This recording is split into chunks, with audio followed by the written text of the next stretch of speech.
গতকাল থেকে ফেসবুকে দেখতেছি বাংলাদেশের সুদর্শন পুরুষ নির্বাচিত হয়েছে অ্যাডলফ খান। আমাদের রুচিতে মনে হয় পছন্দ ধরেছে। আর বাংলাদেশে যে সুদর্শন পুরুষ নির্বাচন করা হয় এটা তো আগে কখনো জানতামই না।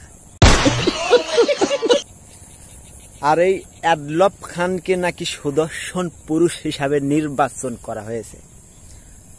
তো আমি কিছু কথা বলতে চাই এই অ্যাডলফ খানকে নিয়ে। কোন দিক থেকে অ্যাডলফ খান সুদর্শন পুরুষ আমি তো ভাইবা পাইতেছি না। সুদর্শন পুরুষ কাকে বোঝায়?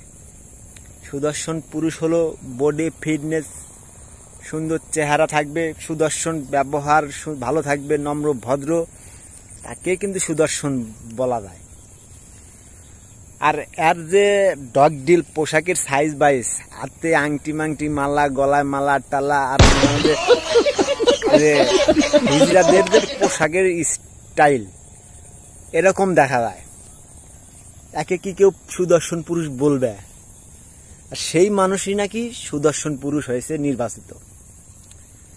আসলে বাংলাদেশের মানুষের এত যে রুচি নিম্ন স্তরে নেমে গেছে, এটা ভাবাই কল্পনীয়।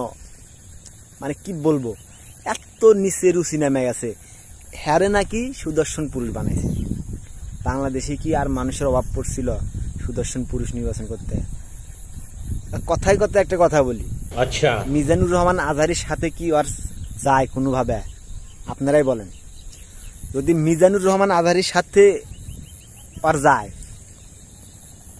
কিভাবে যায় আমাকে বুঝান। মিজানুর রহমান আজহারি এবং অ্যাডলফ খানকে যদি এক জায়গায় দাঁড় করায়, যদিও এটা মানা যায় না, তারপরে আমি মানে উদাহরণস্বরূপ বলতেছি, এটা কি ভাবা যায়?